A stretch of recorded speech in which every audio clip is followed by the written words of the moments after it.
কিসের চাকরি বাকরি? চাকরি বাকরি করে কয় টাকা কামাবেন? ছোট চাকরি হলে তো সংসার চালানোই মুশকিল। বড় চাকরি করলেও বা কি হবে? সারা জীবনে কয় টাকা জমাতে পারবেন? ৫০ লাখ বা ১ কোটি, এটা কোনো টাকা হলো? তাছাড়া চাকরি করতে গেলে আপনার বসের ঝাড়ি খেতে হয়, মেয়েদের অনেক সময় ইজ্জত খোয়াতে হয়। তার চেয়ে বরং আসুন রাজনীতি করি। কিসের ব্যবসা বাণিজ্য? ব্যবসা বাণিজ্য করতে অনেক ক্যাপিটাল লাগে, টেনশনে মাথার চুল পড়ে মাথার টাক হয়ে যাবে, আপনার পকেটের টাকা আরেকজনের পকেটে পড়ে থাকবে। তার চেয়ে বরং আসুন রাজনীতি করি। রাজনীতির চেয়ে বড় ব্যবসা বাংলাদেশে দ্বিতীয়টি নেই। রাজনীতি করতে কোনো ক্যাপিটাল লাগবে না, শুধু আপনার একটু বুকের সাহস আর উল্টাপাল্টা কিছু বক্তব্য দেওয়ার অভ্যাস থাকলেই হবে। দেখবেন খালি টাকা আর টাকা, কোটি কোটি টাকা, শত কোটি টাকা। গতকাল কুমিল্লা জেলার জেলা প্রশাসক মুস্তাক সাহেব একটি বোমা ফাটালেন। সেটি হলো দেবিদ্বার উপজেলার জন্য ইউনূস সরকারের আমলে হাসনাত আবদুল্লাহ ১০ কোটি টাকা উন্নয়নের নামে নিয়েছিলেন এবং মুরাদনগর উপজেলার জন্য এনসিপির সমন্বয়ক আসিফ সাহেব ১৫ কোটি টাকা নিয়েছিলেন। ওদিকে গুমর ফাঁস হওয়ার সাথে সাথে হাসনাত আবদুল্লাহ চালাকি করে সে মুস্তাককে ফোন দিলেন এবং রেকর্ড করলেন, রেকর্ড ফাঁস করলেন। আসুন হাসনাত এবং ওই জেলা প্রশাসক মুস্তাকের টেলিফোনের কথোপকথনটি একটু শুনে আসি।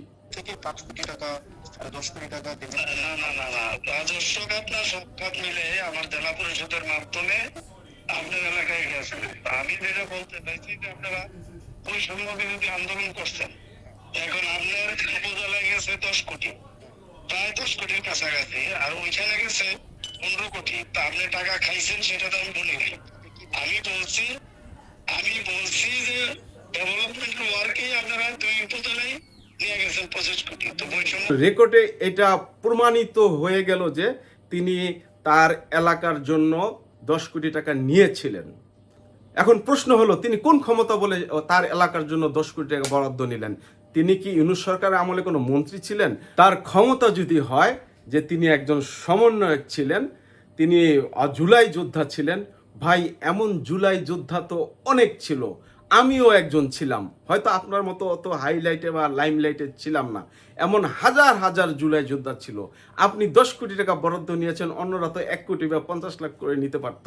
আসিফ এবং হাসনাত আবদুল্লাহ স্বীকার করে নিয়েছেন তাদের এলাকার জন্য তারা এই টাকাটি বরাদ্দ নিয়েছিলেন, সেটা এলাকার উন্নয়ন কাজের জন্য, তাদের পকেটে ভরার জন্য না। এখন আমরা আমজনতা, আমরা জুলাই যোদ্ধা, আমরা সাধারণ জনগণ, আমরা জানতে চাই আপনারা এই টাকা কোন কোন খাতে ব্যয় করেছেন, কোন খাতে কত টাকা ব্যয় করেছেন আর কত টাকা পকেটে ভরেছেন, এর পাই পাই হিসাব আপনাদের দিতে হবে। আবার বলবেন না যে ইউটিউব থেকে খুঁজে নেন, ওটা জনগণ মানবে না। এখন আমার সকল বৈষম্য বিরোধীর কাছে প্রশ্ন, সকল জুলাই যোদ্ধাদের কাছে প্রশ্ন, সকল আমজনতা বা বাংলাদেশের সকল জনতার কাছে প্রশ্ন যে এই বৈষম্য বিরোধী আন্দোলন কি হয়েছিল?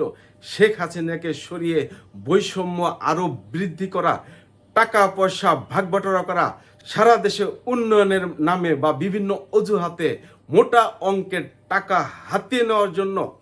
আপনি যদি নীতিবান হন, আপনি যদি দেশপ্রেমিক হন, এই প্রশ্নের উত্তর দিয়ে যাবেন। ধন্যবাদ, ভালো থাকবেন, সুন্দর থাকবেন। আসুন অন্যায় অনিয়মের প্রতিবাদ করি, সুখী সমৃদ্ধ একটি বাংলাদেশ গড়ি।